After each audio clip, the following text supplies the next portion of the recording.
Chapter 17. The Challenge. Yet it did move, turning to look at me as I came in. And it did speak. Very fine. Yes, very fine. Your cloak, Optimate. May I see it? I walked across a floor of worn and uneven tiles to him. A slash of red sunshine, alive with swarming dust, stood stiff as a blade between us. Your garment, Optimate. I caught up my cloak and extended my left hand, and he touched the fabric much as the young woman had outside. Yes, very fine. Soft. Wool-like, yet softer. Much softer. A blend of linen and vicuña. In wonderful color. A torturer's vesture. One doubts the real ones were half so fine, but who can argue with a textile like that? He ducked beneath his counter and emerged with a handful of rags. Might I examine the sword? I'll be extremely careful, I promise you. I unsheathed Terminus Est and laid her on the rags. He bent over her, neither touching her nor speaking. By that time my eyes had become accustomed to the dimness of the shop, and I noticed a narrow black ribbon that stretched forward a finger's width from the hair above his ears. "You are wearing a mask," I said. 3 chrysos for the sword. Another for the cloak. "I didn't come here to sell," I told him. "Take it off." If you like. All right, 4 chrysos for the sword. He lifted his hands, and the death's head fell into them. His real face, flat-cheeked and tanned, was remarkably like that of the young woman I had seen outside. "I want to buy a mantle." 5 chrysos for it. That's positively my last offer. You'll have to give me a day to raise the money. "I told you this sword is not for sale." I picked up Terminus Est and resheathed her. 6. Reaching across the counter, he took me by the arm. That's more than it's worth. Listen, it's your last chance. I mean it. 6. "I came in to buy a mantle. Your sister, as I would assume she was, said you would have one at a reasonable price." He sighed. All right, I'll sell you a mantle. Will you tell me first where you got that sword? "It was given me by a master of our guild." I saw an expression I could not quite identify flicker across his face, and I asked, "You don't believe me?" I do believe you. That's the trouble. Just what are you? "A journeyman of the torturers. We don't often get to this side of the river or come this far north. But are you really so surprised?" He nodded. It's like encountering a psychopomp. Can I ask why you're in this quarter of the city? "You may, but it's the last question I'm going to answer. I'm on my way to Thrax to take up an assignment there." Thank you, he said. I won't pry any more. I don't have to, really. Now, since you'll want to surprise your friends when you take off your mantle, am I right? It ought to be of some color that will contrast with your vesture. White might be good, but it's a rather dramatic color itself and terribly hard to keep clean. What about a dull brown? "The ribbons that held your mask," I said. "They're still there." He was dragging down boxes from behind his counter and did not reply. After a moment or two, we were interrupted by the tinkling of the bell above the door. The new customer was a youth whose face was hidden in an inlaid close helmet, of which down-curving and intertwined horns formed the visor. He wore armor of lacquered leather. A golden chimera with a blank staring face of a madwoman fluttered on his breastplate. Yes, Hipparch. The shopkeeper dropped his boxes to make a servile bow. How may I assist you? A gauntleted hand reached toward me. The fingers pinched as though to give me a coin. Take it, the shopkeeper said in a frightened whisper. Whatever it is. I extended my own hand and received a shining black seed, the size of a raisin. I heard the shopkeeper gasp. The armored figure turned and went out. When he was gone, I laid the seed on the counter. The shopkeeper squeaked, "Don't try to pass it to me," and backed away. "What is it?" You don't know? The stone of the Severian. What have you done to offend an officer of the household troops? Nothing. Why did he give me this? You've been challenged. You're called out. To monogamy? Impossible. I'm not of the contending class. His shrug was more eloquent than words. You'll have to fight, or they'll have you assassinated. The only question is whether you've really offended the hipparch, or if there's some highly placed official of the House Absolute behind this. As clearly as I saw the shopkeeper, I saw Vodalis in the necropolis standing his ground against the 3 volunteer guards.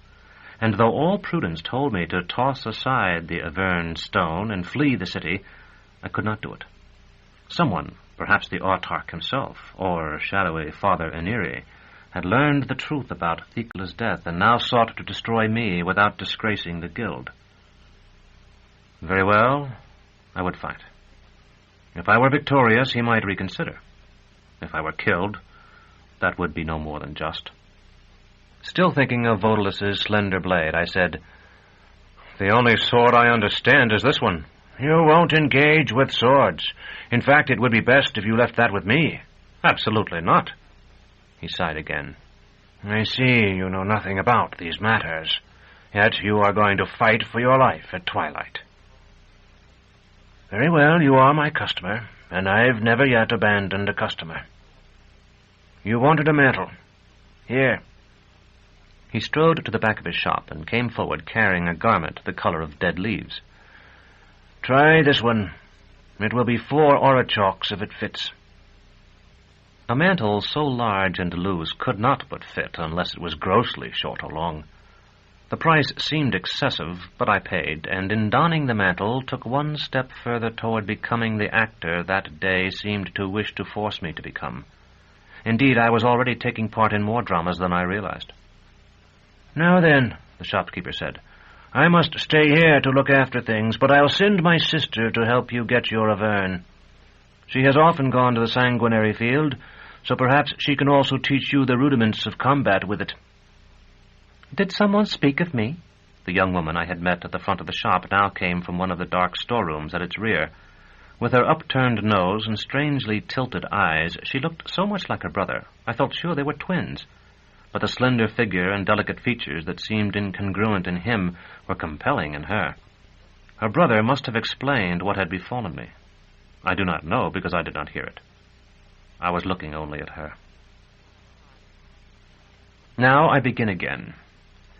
It has been a long time. Twice I have heard the guard changed outside my study door, since I wrote the lines you read only a moment before.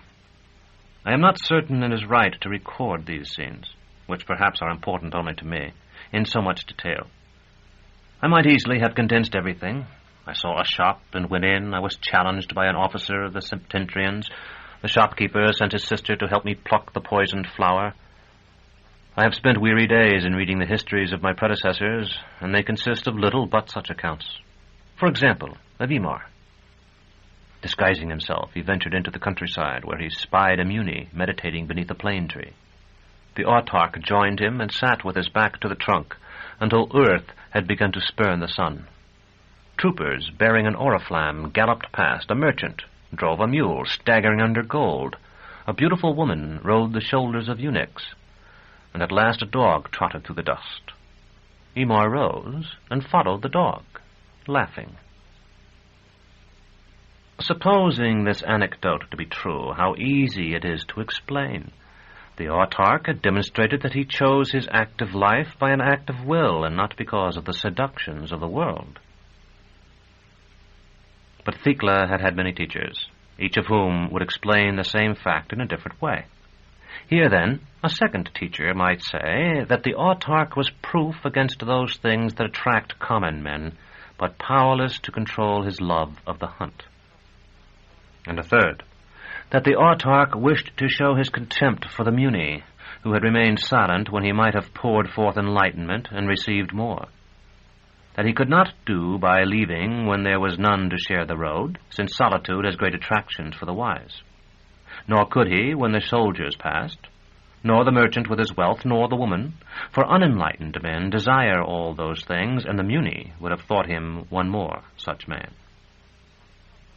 And a fourth, that the autarch accompanied the dog because it went forth alone, the soldiers having other soldiers, the merchant his mule, and the mule his merchant, and the woman her slaves. while the Muni did not go forth. Yet why did Emar laugh? Who shall say? Did the merchant follow the soldiers to buy their booty? Did the woman follow the merchant to sell her kisses and her loins? Was the dog of the hunting kind, or such a short-limbed one as women keep to bark lest someone fondle them while they sleep? Who now shall say? Emar is dead, and such memories of his as lived for a time in the blood of his successors are long faded. So mine, in time, shall fade too. Of this I feel sure. Not one of the explanations for the behavior of Emar was correct. The truth, whatever it may have been, was simpler and more subtle.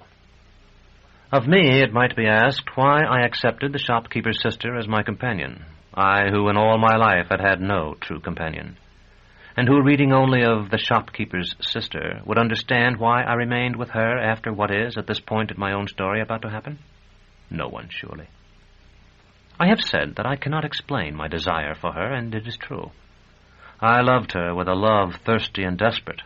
I felt that we two might commit some act so atrocious that the world, seeing us, would find it irresistible. No intellect is needed to see those figures who wait beyond the void of death. Every child is aware of them, blazing with glories dark or bright, wrapped in authority older than the universe. They are the stuff of our earliest dreams, as of our dying visions.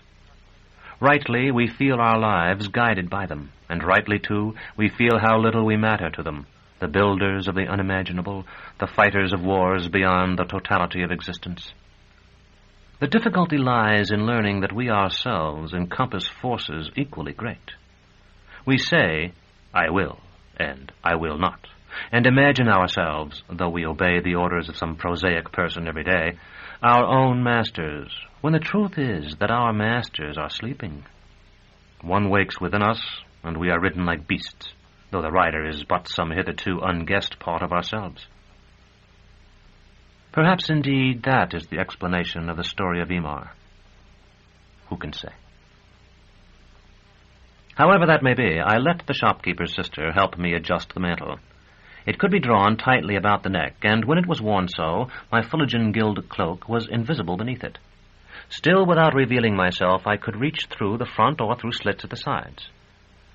I unfastened Terminus Est from her baldric, and carried her like a staff for as long as I wore that mantle, and because her sheath covered most of her guard and was tipped with dark iron, many of the people who saw me no doubt thought it was one. It was the only time in my life when I have covered the habit of the guild with a disguise. I have heard it said that one always feels a fool in them, whether they succeed or not, and surely I felt a fool in that one. And yet it was hardly a disguise at all. Those wide, old-fashioned mantles originated with shepherds, who wear them still, and were passed from them to the military in the days when the fighting with the Asians took place here in the cool south. From the army they were taken up by religious pilgrims, who no doubt found a garment that could be converted into a more or less satisfactory little tent very practical. The decline of religion has no doubt done much to extinguish them in Nessus, where I never saw any other than the one I wore myself. If I had known more about them when I put on mine at the rag shop, I would have bought a soft, wide-brimmed hat to go with it. But I did not, and the shopkeeper's sister told me I looked a good palmer. No doubt she said it with that twinkle of mockery with which she said everything else, but I was concerned with my appearance and failed to notice it. I told her and her brother that I wished I knew more of religion. Both smiled, and the brother said, "If you mention it first, no one will want to talk about it. Besides, you can get the reputation of being a good fellow by wearing that and not talking about it. When you meet someone you don't want to talk to at all, beg alms." So I became, in appearance at least, a pilgrim bound for some vague northern shrine. Have I said that time turns our lies